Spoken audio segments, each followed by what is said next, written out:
आज बंधुओं,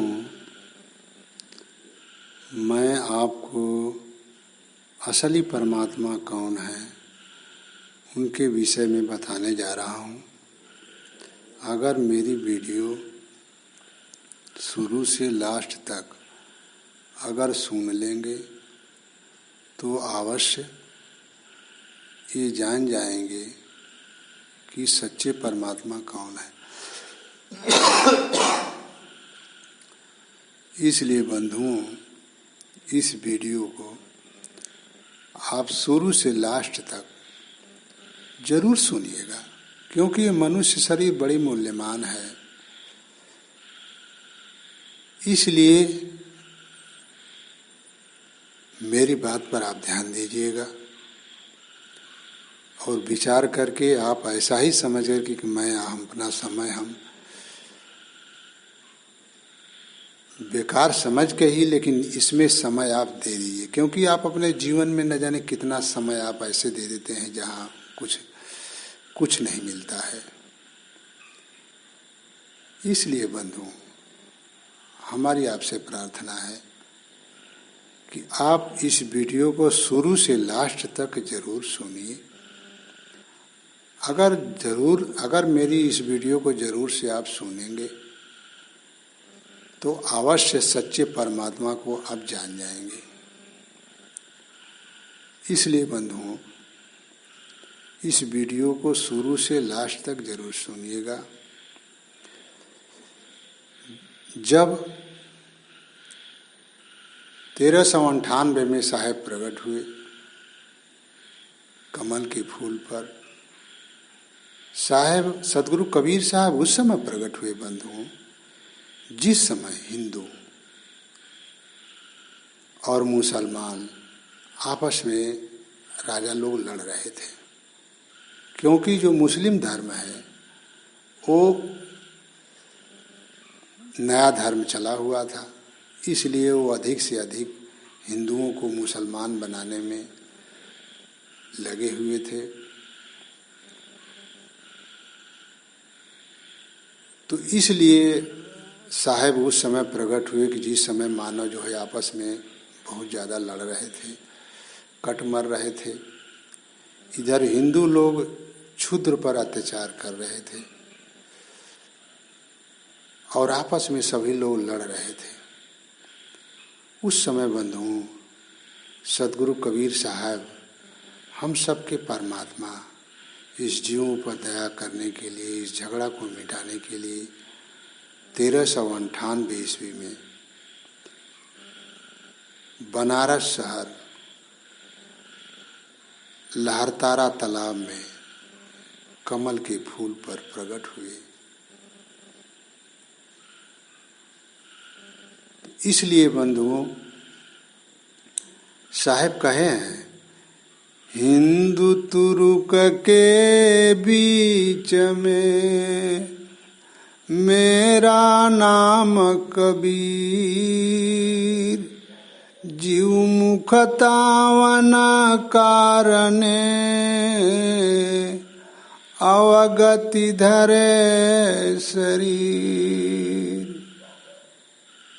बंधुओं, परमात्मा सदगुरु कबीर साहब कह रहे हैं कि हे जीव, मैं हिंदू और तुरुक के बीच में, मेरा नाम कबीर, अजीव मुक्तावन कारणे अवगत धरे शरीर। अवगत माने परमात्मा। जीव को मुक्त करने के लिए जन्म मरण रूपी दुख, सारे विवाद रूपी दुख को दूर करने के लिए सदगुरु कबीर साहब इस लहरतारा तालाब कमल के फूल पर बंधुओं प्रकट हुए। अपनी वाणियों में खुद कह रहे हैं। इसलिए बंधुओं, जब साहेब प्रकट हुए, अब लहरतारा तालाब में बच्चों का स्वरूप क्यों साहेब लिए?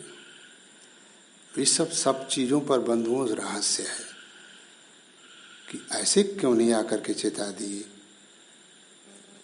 बच्चों का रूप क्यों पकड़ के आए, बड़े शरीर पकड़ करके आके चेता देते।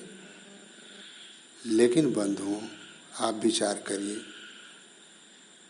कि कोई बच्चा को आप उठा करके ले आते हैं कोई ऐसे जगह से जहाँ आपको दिखाई देता हो कि नहीं भाई इसका कोई सहारा नहीं है, अनजान जगह पर देखते हैं आप उठा कर ले आते हैं, उस बच्चे का पालन पोषण करते हैं, तो आप में कितना प्रेम बनता है। इसलिए बंधुओं, बालक का रूप धर करके साहिब जो है मुसलमानों के यहाँ पालन पोषण करवाए। क्यों करवाए? क्योंकि जब पाले पोसेगा मुझे तो मेरी बात सुनेगा और मुझे अपना समझेगा। क्यों? क्योंकि जिस बच्चे को बंधुओं आप पालते हैं उसको अपना आप समझते हैं और अपना मुझे समझेगा तभी ये मेरी बात सुनेगा। इसलिए बंधुओं, परमात्मा सदगुरु कबीर साहब बालक का रूप पकड़ करके और मुसलमान के यहाँ पालन पोषण कराए। हम आपको थोड़ा शार्ट में ही बताएंगे क्योंकि वीडियो थोड़ा बहुत लंबी हो जाएगी। इसलिए बंधुओं, अब विचार करिए कि मुसलमान के यहाँ तो पालन पोषण कराएं साहब, लेकिन हिंदू के यहाँ रामानंद स्वामी जो हिंदू धर्म से जुड़े हुए थे, उनके यहाँ ज्ञान दीक्षा ले रहे हैं। अब देखिए बंधुओं, इसमें भी राज है। ऐसा क्यों कर रहे हैं साहब? ऐसा क्यों सदगुरु कबीर साहब कह रहे हैं बंधु? रामानंद स्वामी के यहाँ ज्ञान इसलिए ले रहे हैं क्योंकि रामानंद स्वामी को चेताना था, वो क्षुद्र को ज्ञान नहीं देते थे।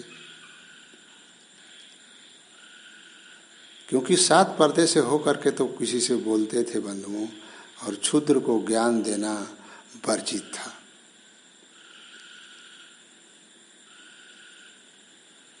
और जीव को गुरु बनाना चाहिए, इस बात के लिए भी साहेब उनसे ज्ञान लिए, ताकि जब गुरु हम बनाएंगे तो देख करके वो भी बनाएगा। तो गुरु बनाना चाहिए तभी मेरा कल्याण हो गया, इस बात के लिए भी साहेब वहां पर ज्ञान लिए हैं रामानंद स्वामी के यहाँ। और क्षुद्र को जो ज्ञान देने का अधिकार नहीं था बंधुओं, ज्ञान का अधिकार दिलाने के लिए रामानंद स्वामी के यहाँ दीक्षा ली। अब आपके अंदर प्रश्न बनता होगा बंधु, रामानंद स्वामी का विचार आप समझ लीजिए कि वैष्णव मत के जो है वो संत थे, मूर्ति पूजा करते थे, लेकिन साहेब इसका खंडन किए हैं। पाथर पूजे हरि मिले तो मैं पूजूं पहाड़, घर की चकिया कोई न पूजे जाकर पीसल खाए। बंधु, आप में विचार उठता होगा कि उनके वो शिष्य थे, तो उनके शिष्य नहीं थे। अगर शिष्य होते तो मूर्ति पूजा करते थे, विष्णु भगवान की पूजा करते थे, तो वो भी वही काम करते साहिब। लेकिन नहीं बंधु, वो विष्णु की जो मूर्ति की पूजा करते थे साहिब उस बात की खंडन कर रहे हैं, और विष्णु भगवान की भी भक्ति का खंडन कर रहे हैं साहिब। इसलिए बंधुओं, इस संसार को दिखाने के लिए, मात्र दिखाने के लिए साहिब उनको से कि ये जीव जो है गुरु करेगा, और उनके पाखंडवाद को भी साहिब को दूर करना था। इसीलिए बंधु विचार करिए आपकी, जिस समय क्षुद्र के 7 पर्दे में होकर के किसी से बात करते थे, वो क्षुद्र को ज्ञान भी नहीं देते थे, उस समय रविदास को साहेब के माध्यम से ही रविदास को ज्ञान वहाँ मिला है। क्योंकि साहेब जब वहाँ रामानंद स्वामी को चेताने लगे तो उनके अंदर यह ज्ञान हुआ कि नहीं, सब जीव समान भाव से है, ऊंच नीच कोई नहीं है। इसलिए रामानंद स्वामी जो है रविदास को शिष्य बनाए। और रविदास से, अब विचार करिए बंधुओं, जातिवाद को खत्म करने के लिए साहेब रविदास से, मीरा से ज्ञान, मीरा को ज्ञान दिवाई रविदास के द्वारा। मीरा आई थी साहेब से ज्ञान लेने के लिए, लेकिन साहेब कहे कि नहीं, रविदास से ज्ञान लो। क्यों? क्योंकि जातिवाद को खत्म करना था बंधुओं, ऊंच नीच की भावनाओं को खत्म करना था। इसलिए बंधुओं जो है साहेब मुसलमानों की हैं, इसलिए पालन पोषण कराएं कि वो लोग जो है मुझसे प्रेम करेंगे, क्योंकि वो पाले रहेंगे। और इनकी यहाँ दीक्षा हम ले रहे हैं तो ये लोग भी मानेंगे कि नहीं भाई, हमारे यहाँ भी तो हमारा भी हक है उनके ऊपर। और दोनों लोगों को बंधुओं चेताना था साहेब को, और सभी धर्म है, सबको चेताना था साहेब को। लेकिन ये लोग ज़्यादा जो है उस समय अत्पर थे, ज़्यादा जीव को सताने का काम करते थे। क्योंकि मुस्लिम धर्म में था कि भाई मुसलमान के अलावा जो भी है काफिर है, उसको जो है हमें जबरी मुसलमान बनाना चाहिए, मेरा दायित्व बनता है, तभी मुझे जन्नत होगा। और इधर जो है ब्राह्मण जो है लोग, और यहाँ जो ब्राह्मण क्षत्रिय वैश्य शूद्र का जो था, शूद्रों पर लोग अत्याचार करते थे, दीक्षा लेने का अधिकार नहीं था। शूद्र को दीक्षा लेने का अधिकार नहीं था बंधु, मनुस्मृति में लिखा हुआ है। इसलिए साहेब जो है आकर के सबको दीक्षा लेने का, सबको पढ़ने का अधिकार साहेब दिलवाए। साहेब के जितने राजा लगभग थे सब साहेब के शिष्य हुए, और साहेब के शिष्य हुए तो साहेब की बात मान करके हर जीवों के साथ अच्छा व्यवहार करने लगे। तो इसलिए बंधुओं जो सिकंदर बादशाह था उसको सर में बहुत दर्द हुआ करता था। किसी ने बताया कि कोई महान पुरुष, दवा करते करते वो थक गया, तो किसी ने बताया कि आप कोई महान पुरुष का आपका शरण मिल जाए तभी ये ठीक होगा आपका दर्द। तब वो जो है बनारस में साहेब थे और बनारस में आया। किसी ने बताया कि बनारस में सदगुरु कबीर साहब हैं, उनके पास जब जाएंगे आप तभी ये ठीक हो सकता है, क्योंकि उनके पास जो भी जाता है उनका सब ठीक हो जाता है। तब उसने सिकंदर बादशाह ने जो है बनारस के लिए चल दिया, और साहेब के सामने आते ही उसका दर्द ठीक हो गया। तो जब सिकंदर बादशाह को दर्द ठीक हो गया तो उसे बड़ा शांति मिली, और शांति मिलने पर उसने क्या किया कि साहेब को गुरु बना लिया। जब साहेब को गुरु बना लिया तो सिकतकी उनका गुरु था, सिकंदर बादशाह का। सिकतकी ने कहा कि देखो मैं इनको, सिकंदर बादशाह ने कहा कि देखिए ये अल्लाह है, इनके सामने हम जाते ही मेरा दर्द ठीक हो गया, इसलिए अल्लाह है, मैं इनको अल्लाह ही मानूंगा। लेकिन सिकतकी ने कहा कि देखो भाई मैं अल्लाह है, इस तरह से अल्लाह मानना ठीक नहीं है। क्यों? क्योंकि इनकी परीक्षा लो, अगर ये परीक्षा में सफल हो जाते हैं तब अल्लाह मैं भी मान लूँगा, तुम इनको गुरु बना लो, मुझे कोई दिक्कत नहीं है। लेकिन बेपरीक्षा का तुम गुरु बना लो, ये बात अच्छी नहीं है, ये तुम्हारे साथ धोखा हो जाएगा। तब सिकंदर बादशाह बंधुओं तब सिकतकी का कहने पर उसने परीक्षा लेने लगा। आप विचार करिए,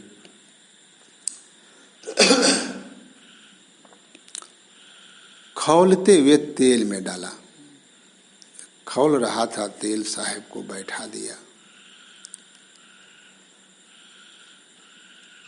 और पिघला हुआ लोहा में, पिघल गया था गर्म करने पर पिघला हुआ लोहा में कि कढ़ाई में इसने बैठा दिया। लेकिन वो तो परमात्मा थे बंधुओं, इसलिए उनको कुछ नहीं हुआ, क्योंकि उनकी देह नहीं थी। देह नहीं और दर से देह कहें कबीर हम शब्द से नहीं, देह उनकी नहीं थी लेकिन देखने में देह थी।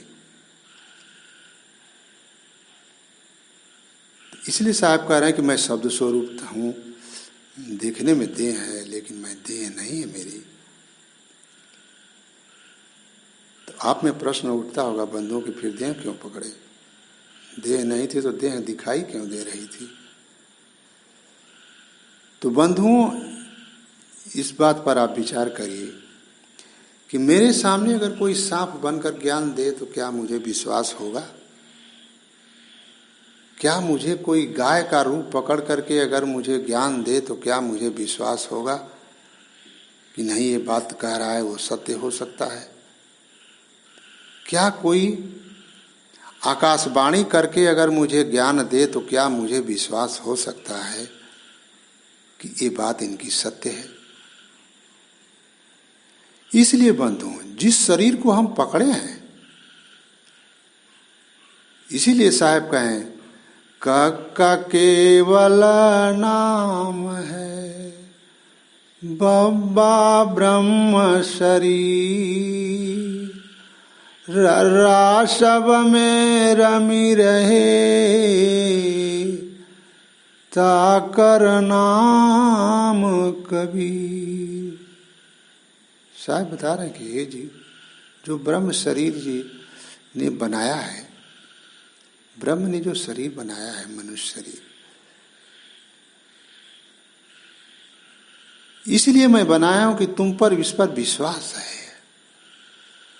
ये देखने में मुझे ब्रह्म शरीर है, तुमको देखने में आ रही है, लेकिन जो रर्रा सब में रम रहा ताकर नाम कबीर, जो सब में रमने वाले हैं वो मैं कबीर हूं। हर आत्माओं के साथ जो सटे हुए हैं, रमे हुए हैं, वो मैं कबीर हूं बंधु। इसलिए वो परमात्मा थे बंधु, उनकी देह नहीं थी।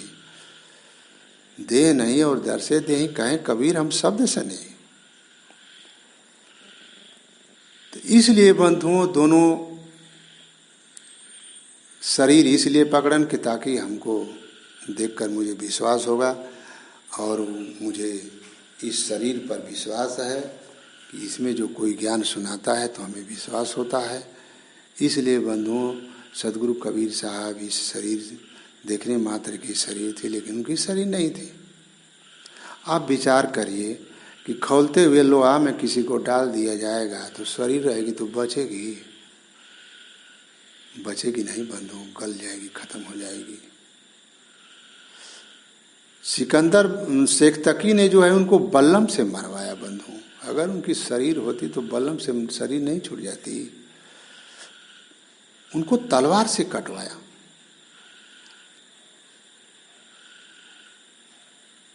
सदगुरु कबीर साहब को उसने मुगदर से मरवाया।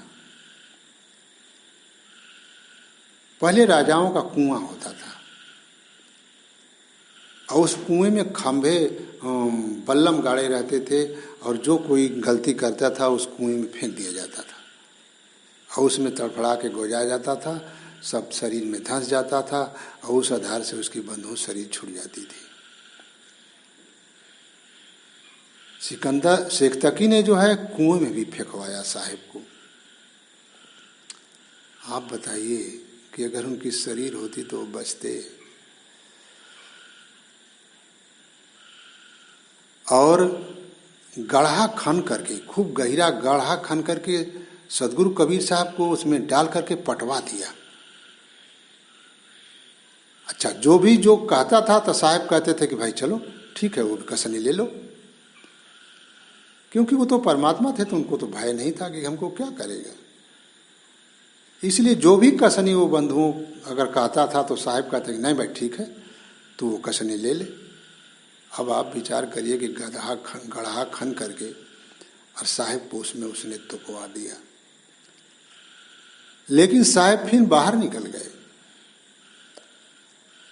अब जितना ये करता था उसमें एक बार जो है खौलते हुए जब तेल में जो है साहब को बैठाया तो सिकंदर बादशाह ने सोचा कोई जादू वदू, ये सेक्तकी ने सोचा कोई जादू वदू कर दिए हैं इसलिए तेलवा ठंडा हो गया है। तो उसने कहा किया कि उंगलियां डाल दिया, और वो इतना खौल रहा था तेल कि उसकी जहां उंगली पड़ी तहां एकदम गल गई, जर गई, एकदम तड़फड़ा के गिर गया।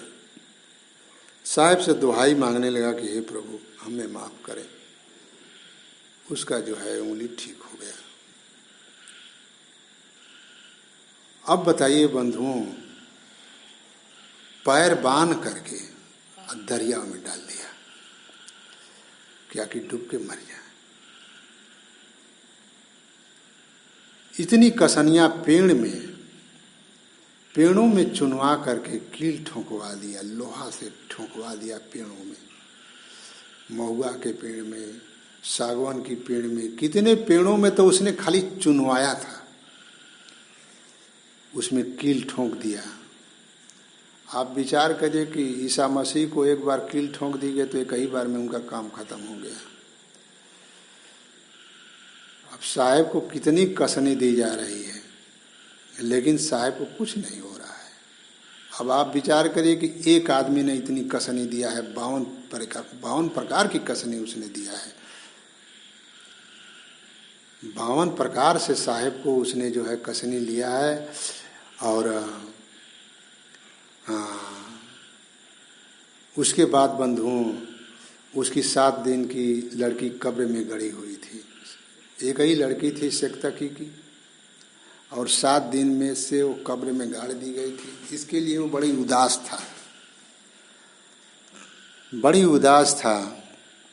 तब उसने कहा 52वां सजनी के बाद, हम आपको 60 में ही बता रहे हैं क्योंकि 52 कसनी बताएंगे तो बहुत समय लगेगा आपको, लेकिन इतना पर आप विचार करिए कि नहीं उनकी शरीर थी और परमात्मा थे कि नहीं थे, क्षमा भाव, शील भाव, संतोष भाव, दया भाव, समभाव उनके अंदर था कि नहीं। इतना करने के बावजूद भी आप बताइए कि उनको दुख नहीं हुआ, क्रोध नहीं आया। तो उसने कहा कि हमारी 1 हफ्ते की लड़की कब्र में गड़ी हुई है, अगर इसे आप निकाल दें तो मैं आपको अल्लाह मान लूँगा। तब साहब कहें कि भाई तुम बुलाओ अपनी बच्ची को।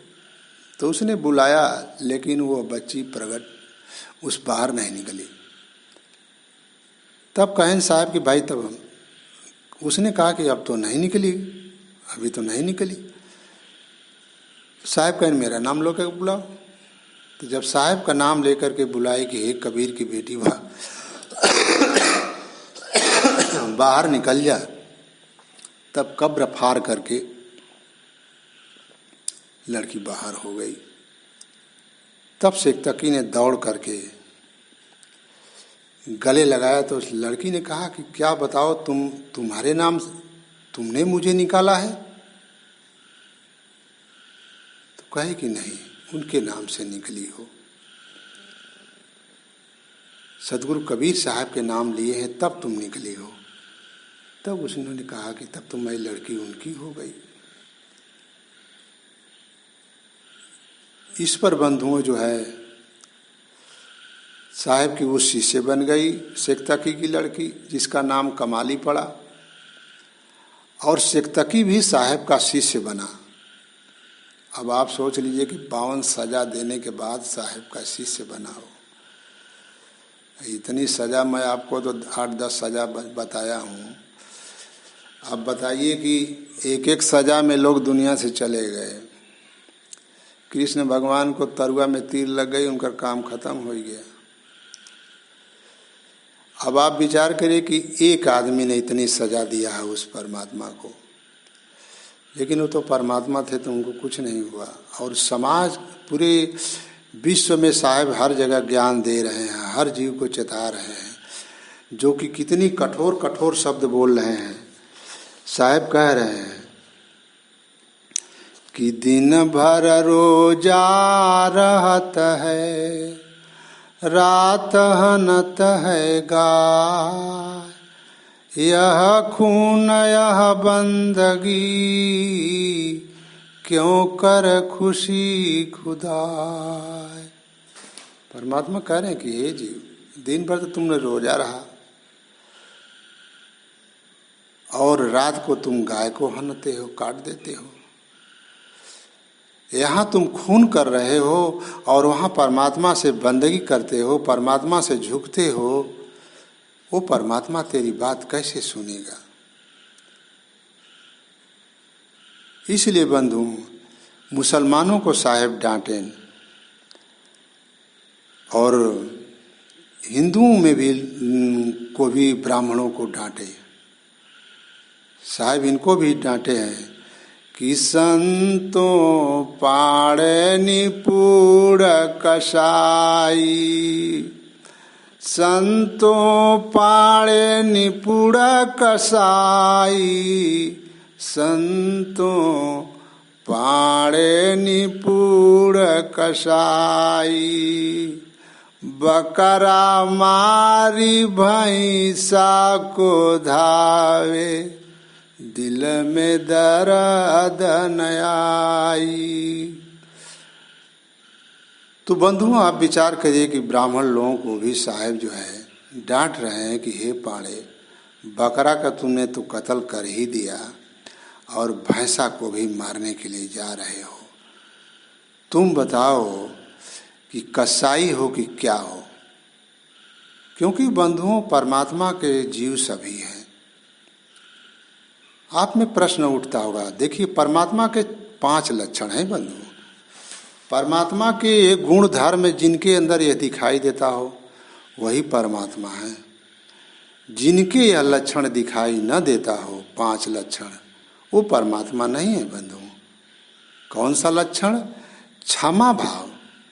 परमात्मा में क्षमा भाव होना चाहिए, शील भाव होना चाहिए, संतोष भाव होना चाहिए, दया भाव होना चाहिए, समभाव होके चाहिए। एक पिता अपने पुत्रों को इतनी रहनी से देखता है बंधु, जितनी उसकी बुद्धि है। हर पुत्रों को समान भाव से देखता है, हर पुत्रों को समान भाव से दया करता है, हर पुत्रों को गलती सही पर क्षमा भाव भी रखता है, शील भाव भी रखता है, और हर पुत्रों को संतोष भाव भी सिखाता है और संतोष भाव भी रखता है और रखाता है, और सबको समान देखने का अधिकार भी सिखाते हैं बंधु हर पिता, कि सब बच्चों को, हमारे सभी बच्चों को तुम समान भाव से देखो, ऊंच नीच की भावनाओं से मत देखो। इसीलिए बंधुओं, परमात्मा वही असली है जो सबको समान भाव से देखते हों। अगर सबको समान भाव से नहीं देख रहे हो, क्योंकि उनके बच्चे तो गाय भी न है, बैल भी है, बकरी भी है, शेर भी है, चीता भी है, पानी में जीव रहने वाले घड़ियाल, मछली, सभी जीव न बंधु उनका औलाद है। यानी 4 खाने में जो 84 लाख जोनी जो जीव हैं, सभी परमात्मा के औलाद है बंधु। तो वो परमात्मा तो सब पर न दया करेंगे। इसलिए बंधु, हिंदू और मुसलमान दोनों लोगों को उन्होंने वो डांटे हैं। और सब जीव धर्म, जो ईसाई धर्म है, सब लोगों में जो लोग हत्या करते हैं, जीव काटते हैं, सब लोगों को डांटे हैं। तिल भर मछरी खाई के, कोट गऊ का दान, काशी करवट ले मरे, तो भी नरक निदान। बंधु साहब कह रहे हैं कि तिल भर अगर मछली तूने खा गया और कोटि गऊ का दान दे देगा, लेकिन तुम काशी में मरोगे तो भी तुम नरक में ही जाओगे। बंधुओं, एक कहावत है, लोग कहते हैं कि काशी में जो मरेगा तो शंकर की नगरी है, वहाँ मुक्त हो जाएगा। लेकिन साहब कह रहे हैं कि अगर तिल भर, तिल जानते ही हैं कि एक बीज होता है तिल, उतना बराबर अगर आप मछली खा करके या कोटू गऊ का दान देंगे आप, और काशी में आपकी शरीर छूटेगी तो भी नरके होगा। क्योंकि बंधुओं, जीव मत मारो बापुरा, सबका एक ही प्राण, हत्या कभी न छूटे कोटि सुनो पुराण। क्योंकि जीव को जब आप हत्या करते हैं तो जीव का पाप आपके ऊपर लगता है, और उसका बदला बंधुओं देना पड़ेगा। आप विचार करिए कैसे बदला देना होता है। आप विचार करिए कि बाली को राम छिप करके मारे। आप विचार करिए, जो 3 लोक में आप लोग महान मानते हैं, राम को, बाली को जब वध किए छिप करके, तो बाली जो है वही कृष्णावतार में बहेलिया बन करके उनको मारा, तरुआ में बाण, उनकी भी शरीर छूटी। तो बताइए कि उनको भी पाप का डंग भोगना पड़ा बंधुओं। तो पाप जो आत्मा गलत करती है उसे परीक्षित को तो भोगना पड़ेगा बंधुओं। इसलिए परमात्मा सदगुरु कबीर साहब हिंदू मुसलमान दोनों को चेताएं, और दोनों के पाखंड को दूर करें। अब जैसे कह रहे हैं, पहिर जनेऊ ब्राह्मण होना, मेहरी को क्या पहिराए, ओ तो जन्म की क्षुद्री न पाड़े, परसा भोजन क्यों खाए। साहब कह रहे हैं कि हे जीरा, तू तो जनेऊ डाल करके ब्राह्मण हो गए हो, कि मैं ब्राह्मण हो गया, लेकिन जो तुम्हारी जो अर्धसागन शरीरी जो तुम कहते हो कि मेरी अर्धांगिनी है, तो वो तो हिंदू है। तो हिंदू को तुम क्षुद्र, जो क्षुद्र को मानते हो, तो वो तो क्षुद्रिन है। तो उसका परसा हुआ भोजन क्यों खाते हो? परसा भोजन क्यों खाया? तुम क्षुद्र मानते हो, जो तुम ब्राह्मण हो, जनेऊ डालिए तो ब्राह्मण हो गए, और उसका तो जनेऊ नहीं हुआ तो वो तो क्षुद्रिन है। तो उसका परसा हुआ भोजन क्यों खाते हो? इसलिए बंधुओं, ब्राह्मणों को भी साहेब डांटे और मुसलमान को भी कहे, सुन्नत कराय तुरुक हो जो होना, औरत को क्या कहिए, अर्ध शरीरी नारी बखाना, तातो हिंदू रहिए। साहब बता रहे हैं बंधु कि सुन्नत कराय तुरुक जो होना, औरत को क्या कहिए, अर्ध शरीरी नारी बखाना, तातो हिंदू रहिए। साहब बता रहे हैं कि हे जी, हे मुस्लिम भाइयों, मुस्लिम लोग, अपनी तो तुमने सुन्नत करा लिया है, तुम कहते हो कि मैं मुसलमान हूँ, लेकिन तुम्हारी औरत जो है वो तो हिंदू जैसा है, उसका सुन्नत उन्नत तो हुआ नहीं। और तुम कहते हो कि हिंदू काफिर है, तो तुम मुसलमान तो बन गए हो, लेकिन तेरे साथ काफिर तो एक जो है हिंदू की औरत लगी तो है। इसलिए बंधुओं, साहिब हिंदू और मुसलमान दोनों लोगों को डांटे, और भी जीव को हत्या करने वाले जो जीव कर रहे हैं, सभी धर्म वालों को साहिब डांटे। इसलिए बंधुओं, सदगुरु कबीर साहब परमात्मा है हम सबके, इसीलिए हर जीव को समझा रहे हैं। अगर वो नहीं आते तो जो मुसलमान लोग थे वो शांत नहीं होते और वो जबरी मुसलमान बना रहे थे। और ये आग पूरे विश्व में जहाँ जहाँ थे वो लगी हुई थी। इधर क्षुद्र पर जो है ब्राह्मण अत्याचार कर रहे थे, इनको शिक्षा नहीं लेने दे रहे थे। तो इसलिए बंधुओं ये सब जो है कृतियाँ थी उस समय। साहेब आए और हर जीव को, हिंदू मुसलमान सबको चेताएं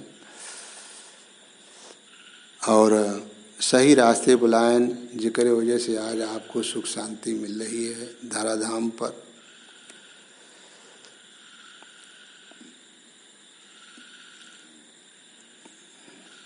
इसलिए बंधुओं,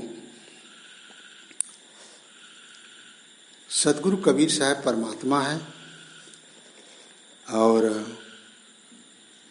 जब तक उनकी भक्ति हम नहीं करेंगे तब तक हमारी आत्मा मुक्त नहीं होगी। क्योंकि बंधुओं, परमात्मा सदगुरु कबीर साहब अमर लोक के परमात्मा हैं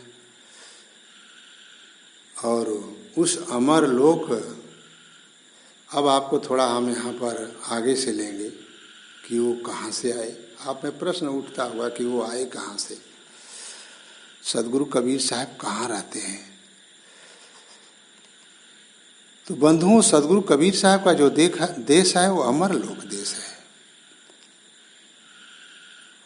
और वो निशरीर है। और जो आत्मा को उन्होंने बनाया है वहाँ, वो भी निशरीर है। इसलिए 3 दुख हमें जो लगा हुआ है, ये तन पकड़ने से यहाँ पर है बंधुओं। तन का दुख, मन का दुख, जन्म मरण का दुख, ये 3 दुख बंधुओं लगा है शरीर पकड़ने की वजह से। अब यहाँ विचार करिए कि जब निरंजन ये जो अमरलोक देश से एक आत्मा जो है अलग हो गई, जैसे यहाँ पिता से जो है पुत्र अलग हो जाते हैं, कहते हैं कि मैं आपके घर नहीं रहूँगा, अलग घर बनाऊँगा। उसी प्रकार से परमात्मा के देश से एक आत्मा ने कहा कि मैं अलग देश बनाऊँगा। तो परमात्मा लाख मना कि एक बेटा तुम दुख पाओगे, शरीर पकड़ लोगे, लेकिन उस बात को उसने नहीं माना। लाख समझाए लेकिन नहीं माना।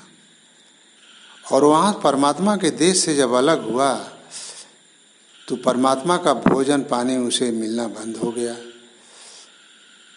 इसलिए उसने मोटी शरीर पकड़ लिया। हम सृष्टि की रचना एक वीडियो डाले हैं बंधु, उसमें सृष्टि के विषय में बढ़िया से आप समझ लीजिएगा। और इसमें मैं आपको शार्ट रूप से ही परमात्मा के विषय में ही बताऊंगा आप लोगों को ज़्यादातर से बातें। इसके पहले मैं वीडियो डाला हूँ सृष्टि की रचना कैसे हुई, उस वीडियो को आप देख लेंगे तो सृष्टि कैसे रचना हुई आप जान जाएंगे। तो बंधुओं, वही आत्मा आई है और इस शरीर पकड़ लिया, जिनका नाम निरंजन ब्रह्म है। अब देखिए, मैं आपको जड़ से बता रहा हूँ कि कहाँ से आत्मा आई है, उसी को साहब कहे हैं। ए जियरा तू हमारा लोक के, परी गए काला बसाई हो, मन स्वरूपी देव निरंजन, राख तुम भरा माई हो। देखिए बंधु, अपने पदों में साहेब बता रहे हैं कि हे जीव, तेरा देश कहाँ है? अमर लोक है, तू अमर लोक से आया है। लेकिन काल के बस में, काल का मतलब कि यही निरंजन ब्रह्म जो परमात्मा के देश से अलग हुआ, एक काल बन गया। 4 खान 84 लाख जोनियां बना करके जीव को उसी में बंधुओं फंसा दिया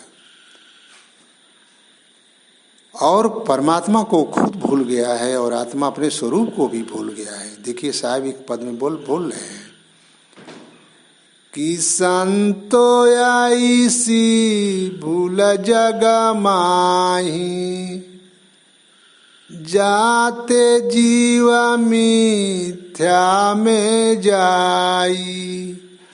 पहिले भूले ब्रह्म अखंडित, झाई आपु ही मानी। जाई भूला न की चाकिन्ना।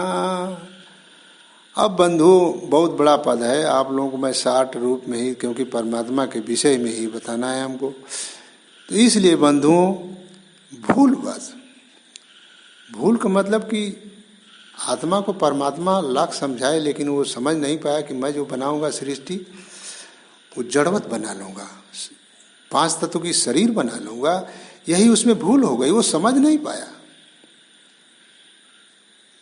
और झाई भूलन की इच्छा, झाई का मतलब कि अपनी ही वृत्ति, झाई मतलब अपनी वृत्ति।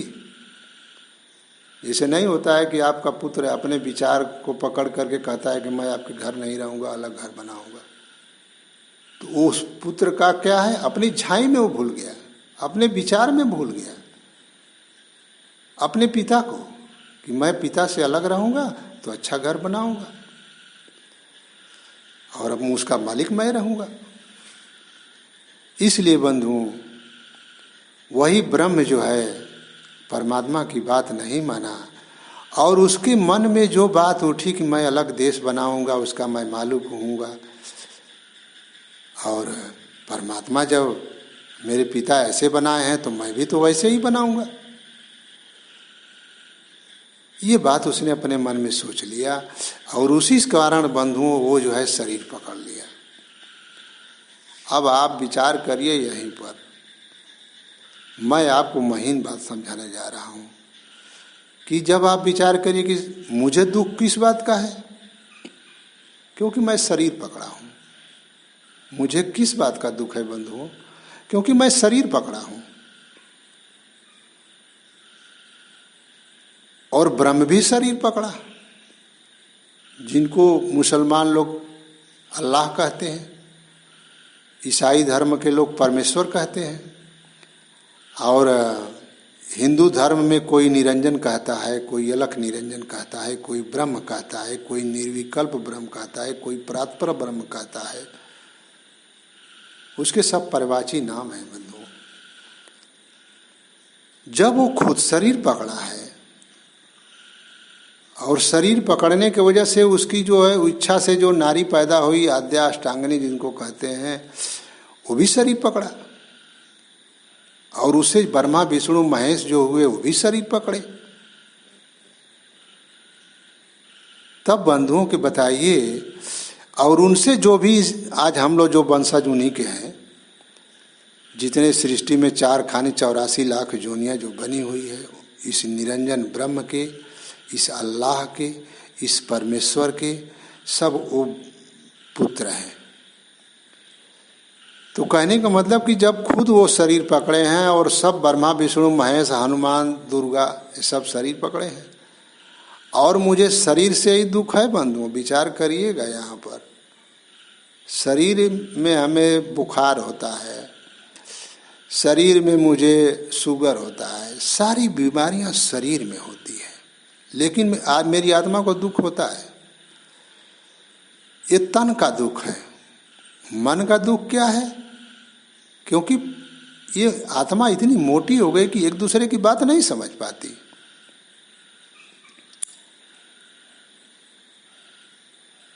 कि उसकी क्या सोच रहा है। जैसे पिता की बात पुत्र नहीं समझा तो पिता से झगड़ा कर लिया, स्त्री की बात पुरुष नहीं समझा तो स्त्री से झगड़ा हो गया, या स्त्री की बात पुरुष की बात स्त्री नहीं समझी तो उसमें विवाद हो गया। या समाज में कहीं आप जाते हैं, बोलते हैं, बतियाते हैं, आपके विचार लायक नहीं होता है, आप उनके विचार को नहीं समझ पाते हैं, आप उनके आपके विचार को नहीं समझ पाते हैं, वहाँ भी झगड़ा हो जाता है। ये क्यों झगड़ा होता है बंधुओं? क्योंकि हम एक दूसरे की बात समझ नहीं पाते। क्यों नहीं समझ पाते? अब देखिए, अब यही जीव गाय है, मनुष्य शरीर पकड़ा है तो कुछ और सोच रहे हैं हम, लेकिन अभी हम गाय में चले जाएंगे तो ये भी इतना चेतना नहीं होगी, उसमें और समझदारी हमारी कम हो जाएगी। और नीचे जो जीव हैं, जब इसमें हम 84 लाख जोनी में चले जाएंगे, कुकुर बिलार भेड़ बकरी ये सब जो जीव हैं उसमें जाएंगे और हमारी सोचने की क्षमता कम हो जाएगी। तो क्यों? क्योंकि वो शरीर और मोटा उसने पकड़ लिया है। तो इस 84 लाख जोनियों में बंधु मनुष्य शरीर एक महीन शरीर है और इसमें जब चेतना आती है तभी वो अपने दुख की निवृत्ति कर सकती है। तो बंधुओं, तन का दुख, मन का दुख और जन्म मरण का दुख, ये 3 दुख शरीर पकड़ने से है बंधुओं। आत्मा तो न, आत्मा अजर अमर अविनाशी है, इसे ये शरीर छूट जाती है लेकिन ये मरती नहीं है, ये दूसरी शरीर पकड़ लेगी। इसलिए आत्मा अजर अमर अविनाशी है, लेकिन ये शरीर पकड़ने से 3 दुख लगे हुए हैं। जन्म का दुख, गर्भ में आप जाते हैं, 9 महीना माता गर्भ में रहते हैं, कितना दुख होता होगा, पैर ऊपर मुड़ी नीचे। और फिर जब आपकी शरीर छूटती है तो कितना दुख होता है, क्योंकि शरीर तभी आत्मा छोड़ती है जब इसके तंतु बिगड़ते हैं। जब तक ये बिगड़ती नहीं है तब तक इसको आत्मा छोड़ती नहीं है, जब बिगड़ती है तो दुख जरूर होगा। इसलिए बंधुओं, यहाँ पर आप मेरी बातों को जरा ध्यान पूर्वक विचार करिएगा कि जब परमात्मा के देश से आया तो ब्रह्म खुद शरीर पकड़ा है, तो उसकी उपासना हम करेंगे तो हमको मुक्ति कैसे मिलेगी? या आद्या की भक्ति हम करें, या ब्रह्मा विष्णु महेश की भक्ति करें, या हनुमान की करें, ये लोग सब शरीरधारी थे बंधु, शरीरधारी थे। और शरीर धरने से ही मुझे दुख लगा हुआ है। तो इन लोगों की भक्ति से बताइए बंधुओं की मुक्ति कैसे मिलेगी? शंकर की भक्ति, शंकर भी शरीर पकड़े थे, इसलिए सब लोग शरीर में ही थे। लेकिन साहेब सदगुरु कबीर साहब शरीर नहीं पकड़े बंधुओं। अब यहीं पर थोड़ा विचार करिएगा कि अगर उनका कोई भी बच्चा 1.5 किलो 2 किलो से वजन कम नहीं होगा, क्या कमल के फूल पर वो भार रख दिया जाए तो वो सहेगा? कमल का फूल पानी में डूब जाएगा। और जब साहेब मगहर गए हैं, जब अपने यहाँ से जाने की जब उपाय किए हैं साहेब, तो काशी से जा कर के मगहर चले गए। मगहर जाने का बंधुओं एक राज था। मगहर साहेब इसलिए गए, एक तो बिजली पाठान का 12 बरस से सूखा पड़ा हुआ था, उसके यहाँ पानी नहीं बरस रहा था, इसलिए वो व्याकुल था। इसलिए साहेब को ले गया कि वहाँ हमारा बरसात होने लगेगी हमारे यहाँ। साहेब का एक और कारण था कि वो साहेब, संसार में ये है कि काशी में आप शरीर छोड़ेंगे तो मुक्त हो जाएंगे, और मगहर में शरीर छोड़ेंगे तो गदहा होंगे, क्योंकि वहाँ रेह बहुत ज़्यादा होता था बंधु मगहर में, तो इसलिए घोड़ा वहाँ ज़्यादा गदहा होते थे। तो ये कहावत है कि मगहर में जो पैदा होता है वो गदहा होता है। इसीलिए साहेब वहाँ पर गए ताकि जीव चाहे काशी हो चाहे मगहर हो, अगर वो परमात्मा, उस पदों में भी साहेब बताए हैं बंधुओं, लेकिन मैं पद उसको नहीं सुना रहा हूँ क्योंकि वीडियो लंबी हो जाएगी। तो उसमें जो है साहेब यही चीज़ दिखाए हैं कि हे जीव, अगर तुम परमात्मा को जानते रहोगे तो क्या बनारस हो चाहे मगहर हो, तुम कहीं भी जा रहोगे तो उस परमात्मा के देश चले जाओगे।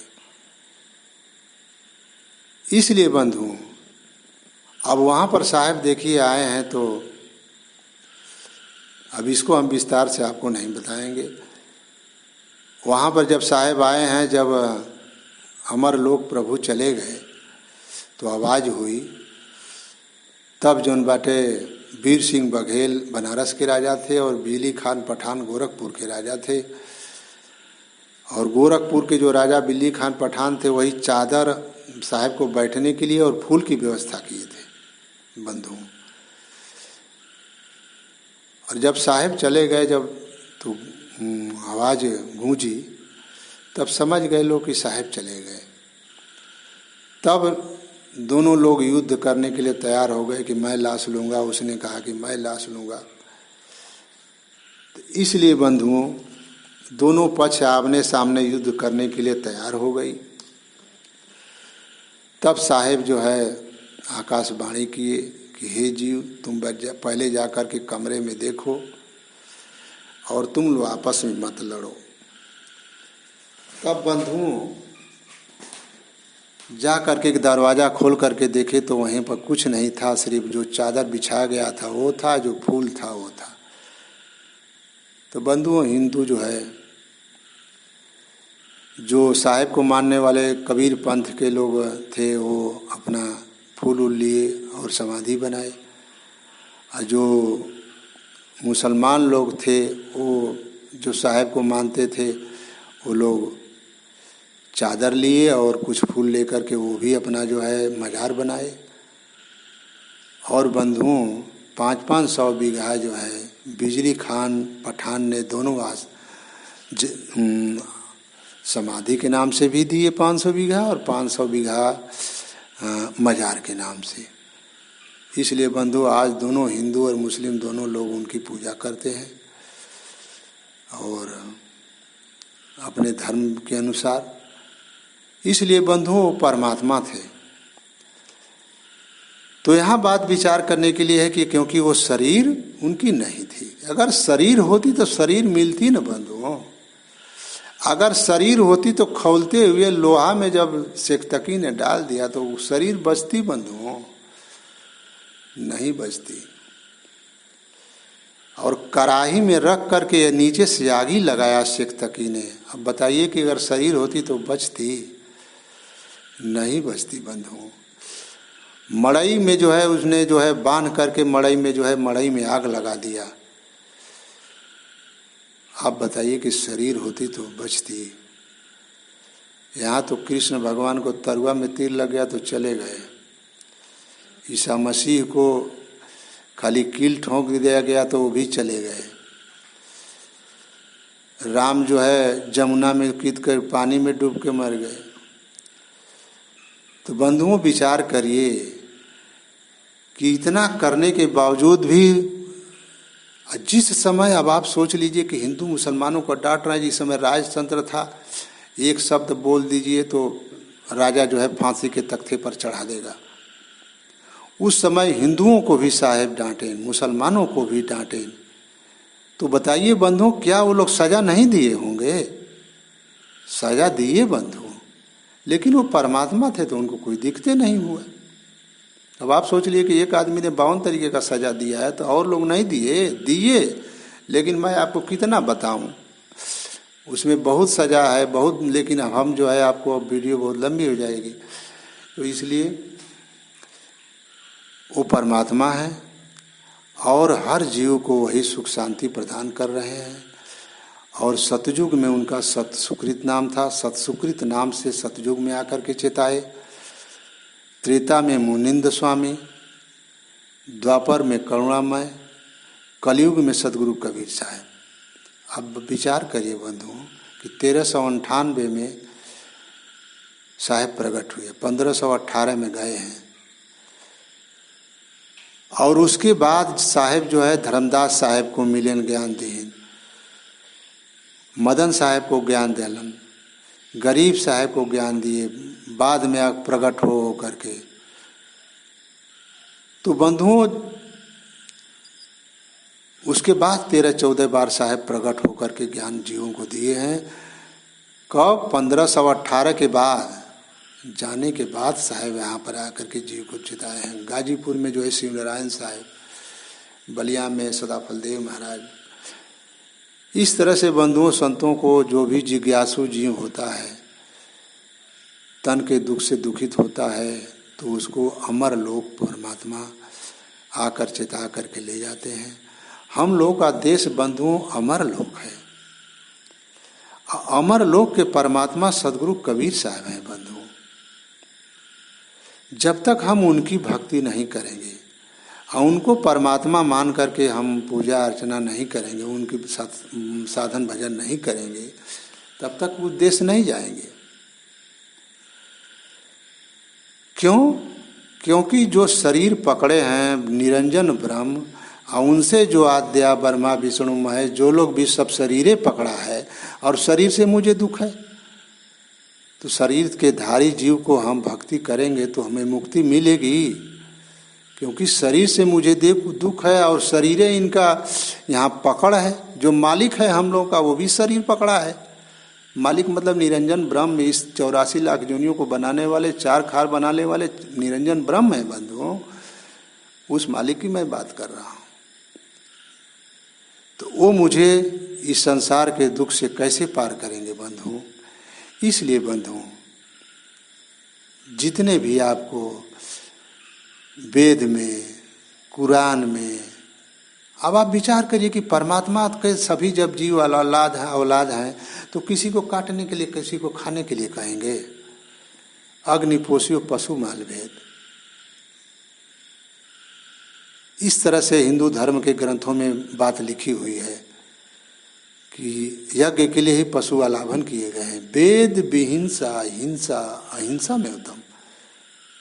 अब आप बताइए कि वेद के मंत्र पढ़ करके किसी की गर्दन काट देंगे तो हिंसा नहीं अहिंसा है, पाप नहीं पुण्य है? क्या परमात्मा इस तरह की बात बोलेंगे?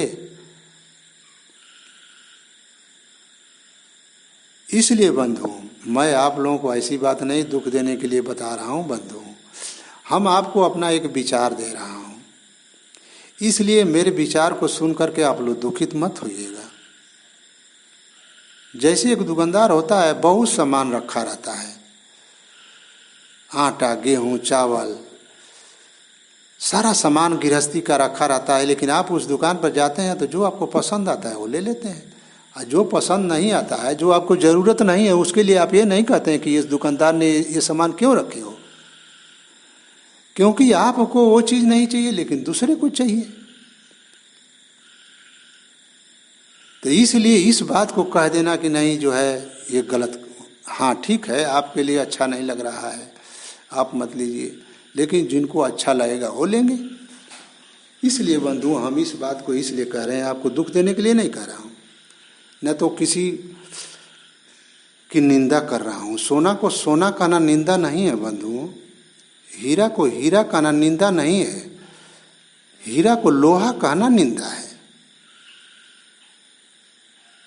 और सोना को पीतल कहना निंदा है। सोना का निंदा है। इसलिए बंधु, मैं जो वस्तु जैसा है उसको वैसा ही आप लोगों को बता रहा हूँ, लेकिन आप लोग विचार करिएगा। अगर मेरी बात अगर आप लोगों को अच्छी लगेगी तो लीजिएगा, अगर अच्छी नहीं लगेगी तो मैं आपसे माफ़ी चाहूँगा कि आप लोग उस बात को मत लीजिए। जो जिस रेंज का होगा वो लेगा। तो इसलिए बंधुओं, हम आप लोगों को यही बताएंगे कि साहेब सदगुरु कबीर साहब इस धरती पर आए जीव को सही मार्ग दिखाने के लिए, और जैसे कहे हैं,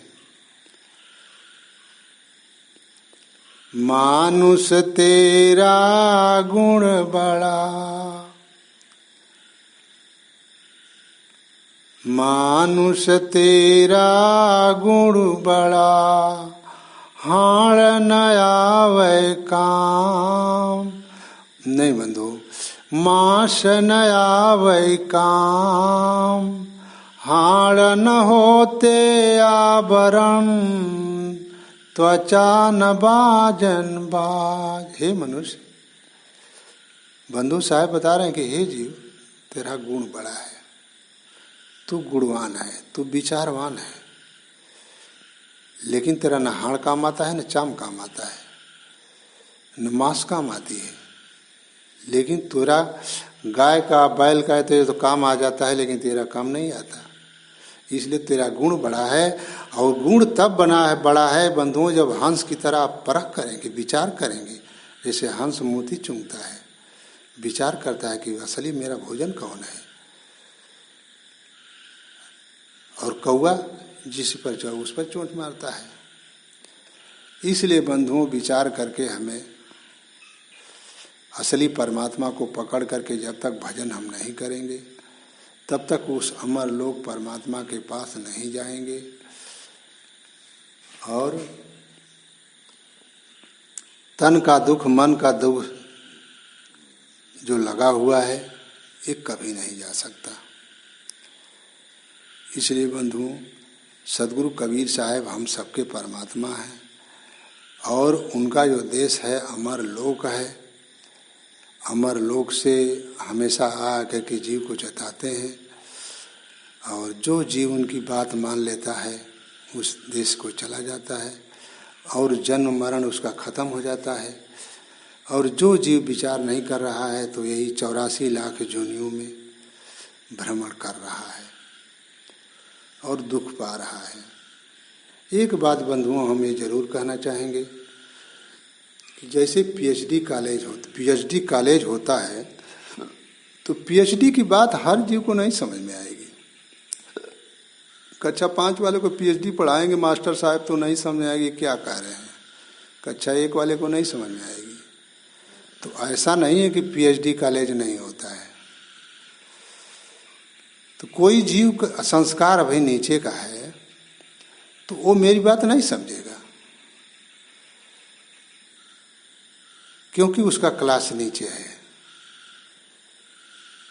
जो जिस रेंज की बात होती है, जो जितनी महीन बात होती है, उस जब तक वो आत्मा उतनी महीन नहीं होती तो वो बात नहीं समझ में आती।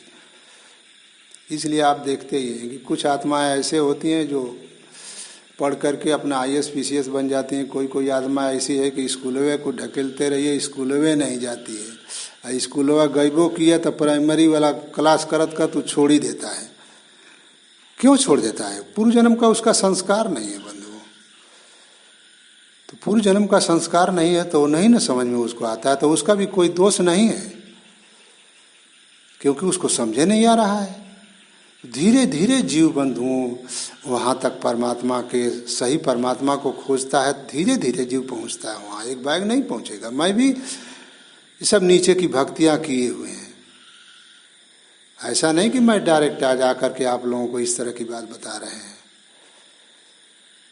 जो प्रधान नहीं बन सकता है वो प्रधानमंत्री नहीं बन पाएगा। प्रधान बनने में कम से कम 2-3 हजार आदमियों की सोच को जीतना होगा। अब आप सोच लीजिए सबका अंगूठा का निशान अलग अलग है, तो जो प्रधान नहीं बन सकता है वो प्रधानमंत्री नहीं बन सकता। इसलिए जीव धीरे धीरे कोई प्रधान ही जीत लेता है, कोई नहीं जीत पाता है क्योंकि पूर्व जन्म का संस्कार रहता है तो जीव खींचता है।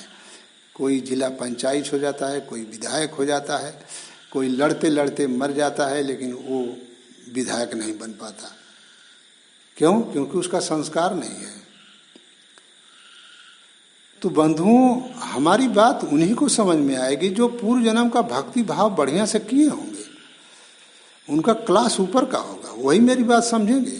जो बंधुओं जिनको बात मेरी समझ में नहीं आ रही है वो दुखी नहीं होंगे। दुख मत मनाइएगा आप लोग, क्योंकि मैं आप लोगों को दुख देने के लिए नहीं कह रहा हूं। धीरे धीरे जीव ये उठता है। इसीलिए साहब कहे हैं, बोली हमारी पूर्व की हमें लखे नहीं को, हमें लखे सो जना धूर पूर्व का हो। साहब क्या कह रहे हैं कि बंधु मुझे कौन लखेगा? जो पूर्व जन्म का संस्कारी होगा। जो पूर्व जन्म का संस्कारी नहीं होगा वो मेरी बात नहीं समझ सकता। क्यों? क्योंकि सबसे लास्ट परमात्मा, असली परमात्मा की भक्ति है तो उनकी जो है बात भी महीन है। इसलिए उनकी बात देखिए कितनी महीन है कि संसार में लोग अर्थ नहीं लगा पाते। बरसे कमल भी गए पानी, उरिया पनिया बनेरिया बजाए पानी। तो इस तरह की साहब की वाणियाँ है। अब इसमें कितनी महीनता है, कैसे लोग अर्थ लगाएंगे? तो जो महीन होगा वही इस बात को समझेगा। इसलिए बंधुओं, हमारी बात अगर आप लोगों को समझ में नहीं आती हो तो आप लोग दुखित मत होइएगा। मैं आप लोगों को दुख देने के लिए नहीं कह रहा हूँ। जो मेरे इस बात को सुनने का रेंज होगा, यानी जैसे कि पीएचडी वाली की बात वही समझेगा जो एमए बीए का होगा, जो एमए का होगा वो समझेगा पीएचडी की बात। इसलिए उस रेंज की बात वही समझेगा जो उस रेंज का होगा। इसलिए आप लोग मेरी बातों से दुख मत मनाइएगा, क्योंकि मैं आप लोगों को दुख देने के लिए बात नहीं कह रहा हूँ, आप लोगों को सुख देने के लिए ही कह रहा हूँ।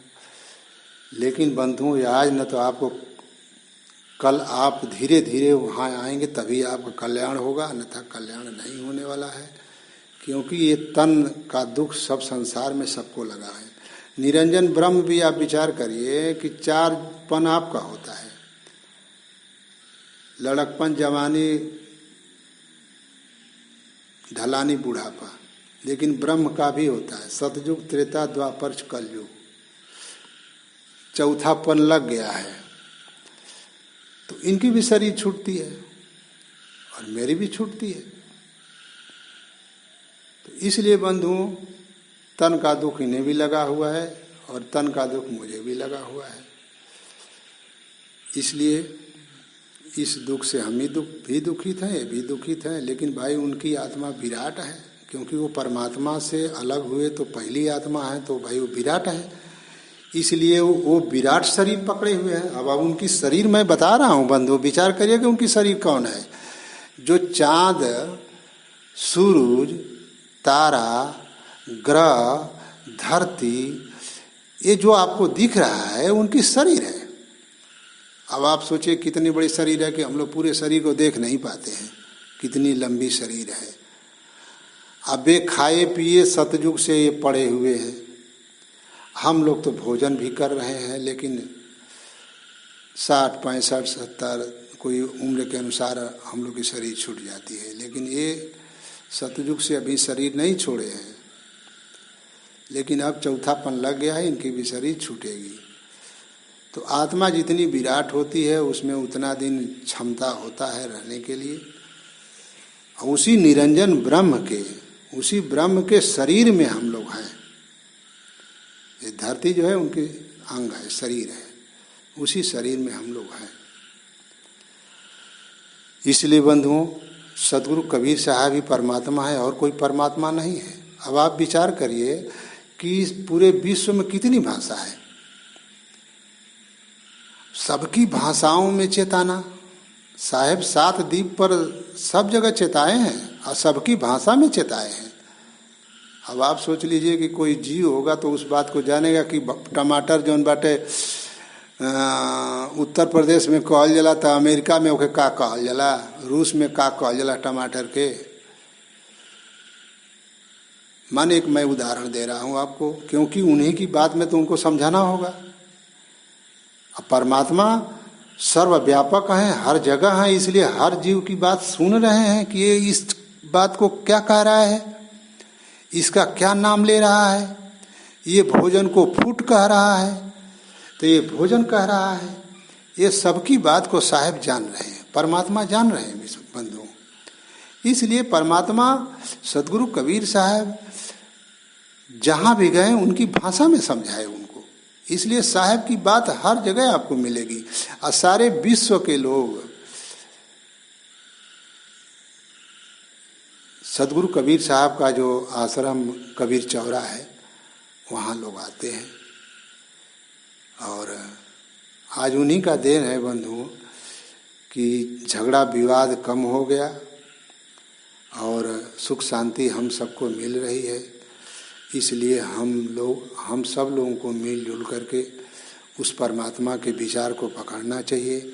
उनका विचार आप पकड़ लेंगे तो आपका हमेशा आपको सुख मिलेगा। जैसे कहें हैं, झगड़ा नित ही बराइए, झगड़ा बुरी बलाय, दुख उपजे चिंता दहे, झगड़ा में घर जाए। बंधुओं देखिए परमात्मा की वाणी कैसी है कि ये जीव कह रहे हैं, जीव को बता रहे हैं कि हे जीव झगड़ा मत करो, झगड़ा नित ही बुराई है, झगड़ा बुरी बला है, झगड़ा जो है बुरी बलाय है। बलाय मतलब इससे विवाद पैदा होगा और दुख पैदा होगा, चिंता तुम्हें बनेगी और झगड़ा में तुम्हारा परिवार बिखर जाएगा। और क्या बता रहे हैं बंधुओं, बहुत सी वाणी साहेब कहे हैं जीव को सही रहने के लिए।